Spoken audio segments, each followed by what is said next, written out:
On June 26, 1943, over northern France, Robert Johnson flew what the fighter jocks called the Jug, 7 tons of metal that couldn't turn, couldn't climb, and was built like a milk truck with wings. The pilots who'd flown Spitfires looked at the P-47 Thunderbolt and laughed. Too heavy, too slow.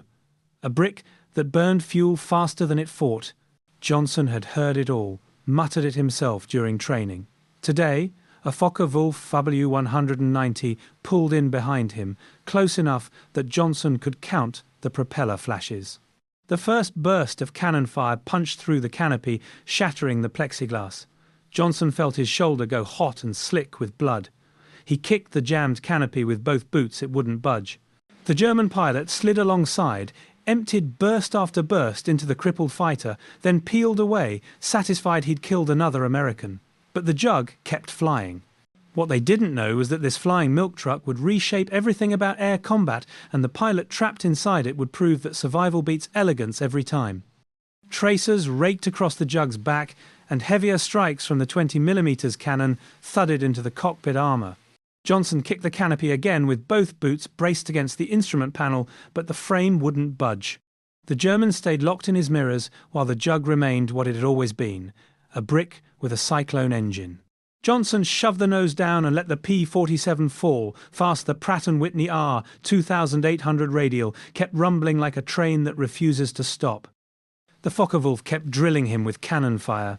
Holes appeared in the wing like punched stars, while a round smashed into the armoured headrest and lodged there, the blunt nose peeking from the leather. Johnson heard the hollow whunk. He tried the canopy again. It was warped in the tracks. The emergency crank bent beyond use. Looking at the altimeter and the channel direction, at the smear of his own blood on the throttle knob, he muttered at the machine, "Come on, you pig." The Jug kept flying. The Germans slid alongside and poured in burst after burst. Then he pulled up, swung around, and emptied what Johnson could only assume was the last of his ammunition into the damaged fighter. But the Jug kept flying. When the Focke-Wulf finally peeled away into the summer haze toward France, Johnson was left alone with a machine that looked like a scrap bin after a tornado. He rehearsed bailing out 10 times and lost the argument every time the canopy wouldn't budge, and the only way home was to fly.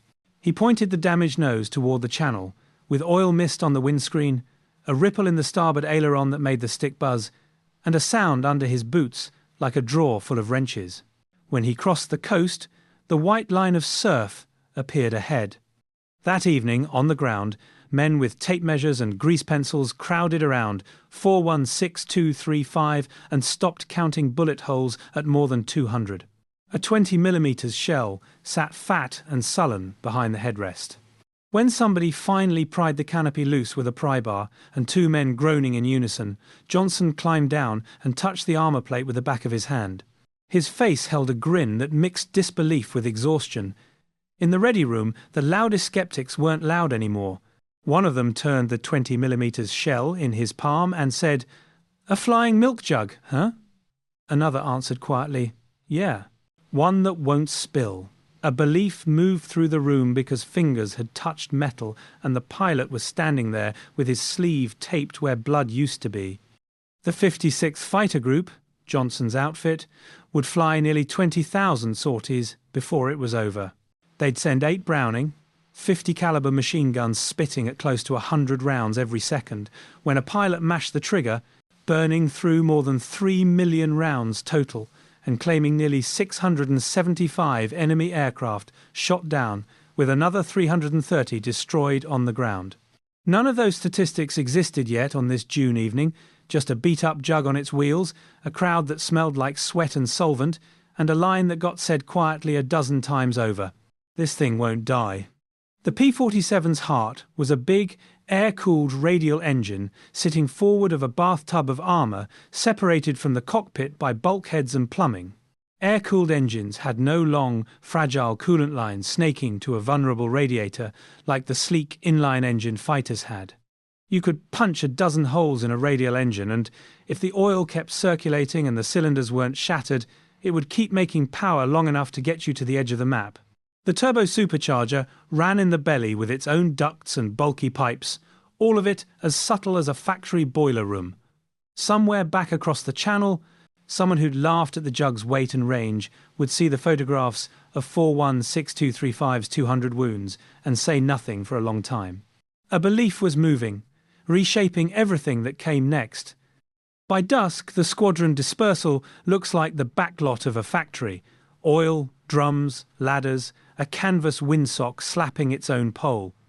Staff Sergeant Ralph Safford meets us here, the kind of crew chief who wears his cap pushed back and keeps a pencil behind his ear until someone borrows it and never gives it back. Beside him stand CPL. Felix Shackey, the assistant crew chief with perpetually blackened knuckles, and Sergeant Michael Joe DeFranza, the armourer. Their morning starts in the dark, with English damp breathing up from the grass and living inside gloves. A ground generator coughs and finally clears its throat.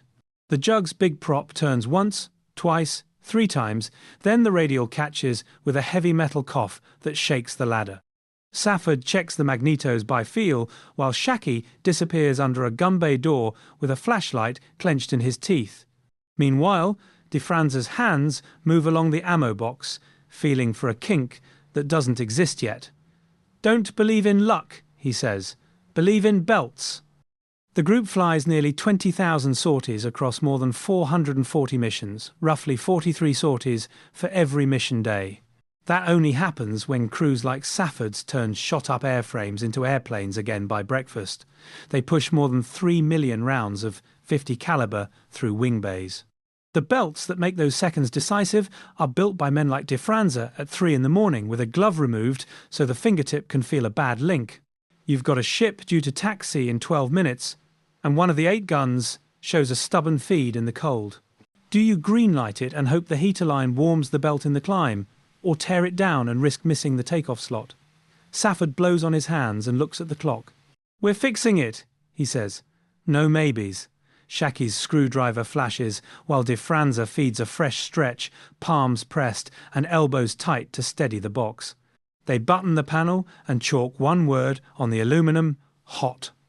In early 1943, the Jug's range is the joke in the ready room. By spring 1944, the gag is dead. Drop tanks first, the British paper tanks holding about 100 gallons, then tanks for 150 gallons, and even larger tanks for more than 200 gallons hang under wings like fat teardrops.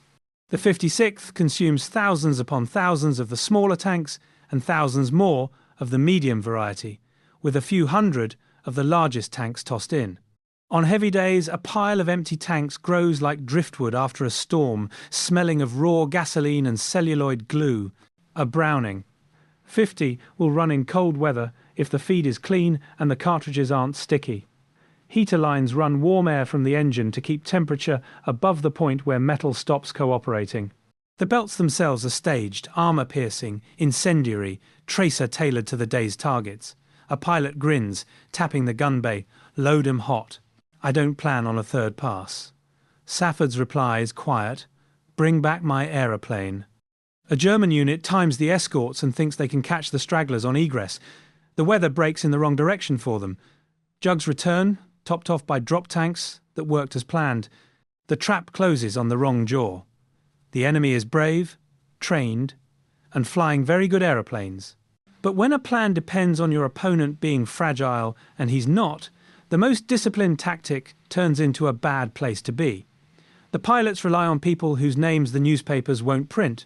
The crews depend on the Jug's rugged bones. The day hinges on cheap, disposable tanks that buy long legs. When the order shifts from escort to smash what they need to fight rails, runways, parked aircraft, the Jug trades altitude for speed and goes low. Late 1943, same airfields, colder wind.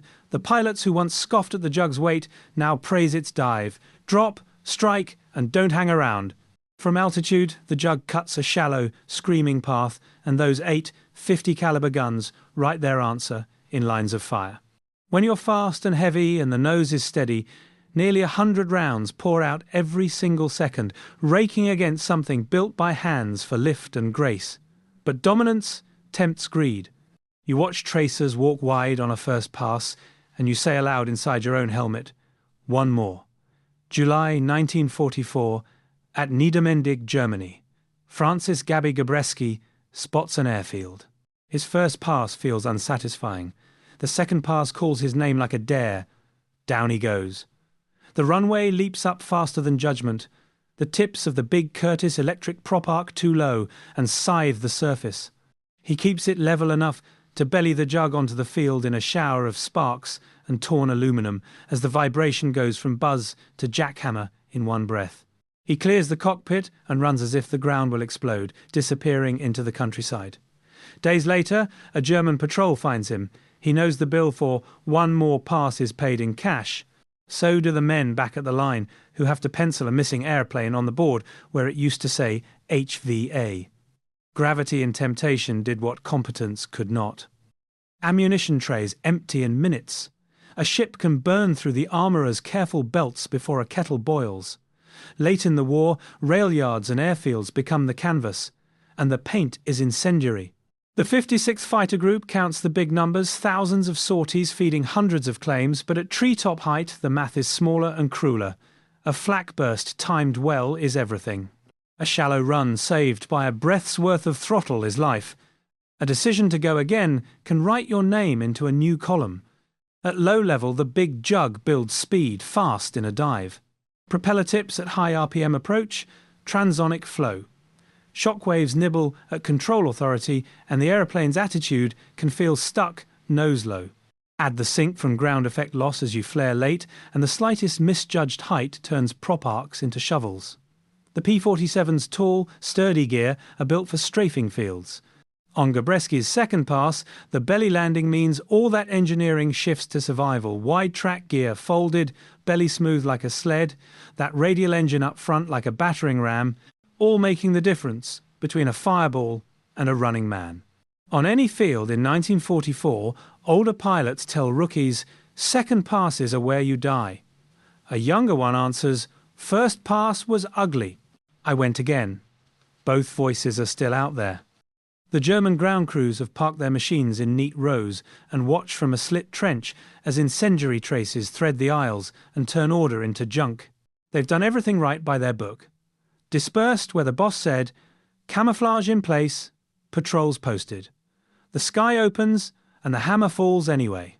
Logistics backed by reach and ammunition make bravery feel irrelevant. The jug is no longer just a survivor, it is the chosen tool for ugly work down low. But the cost has names. If the hammer can shatter airfields in Germany, what powers the arm that swings it from across an ocean and a continent?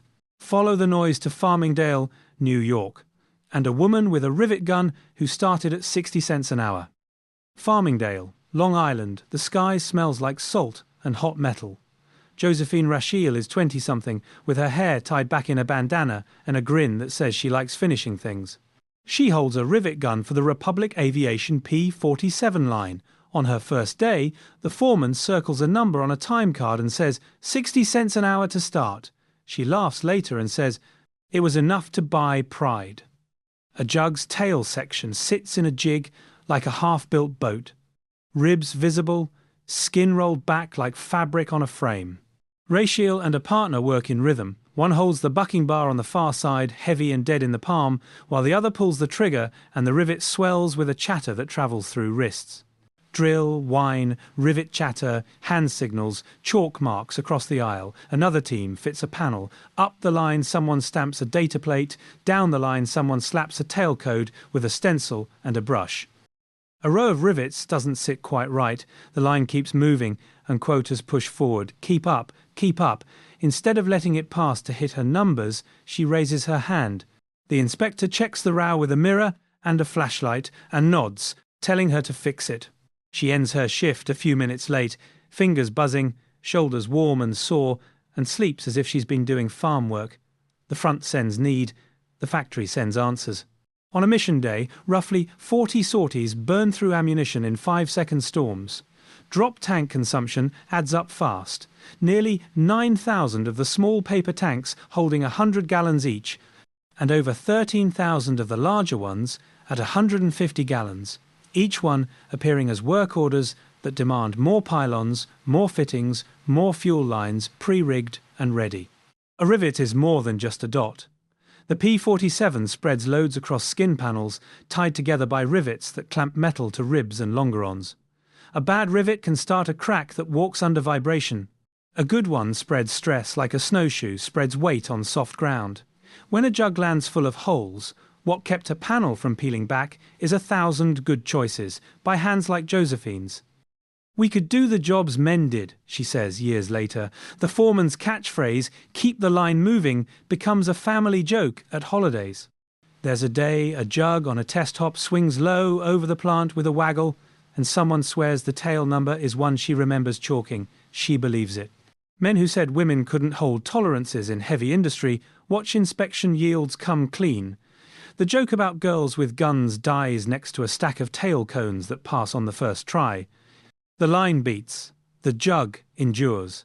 But now, take all of that momentum and spend it in 2 days in Italy, at treetop height, where a young pilot makes a choice no manual can prepare you for. April 24th comes to northern Italy with new air, but the guns don't notice.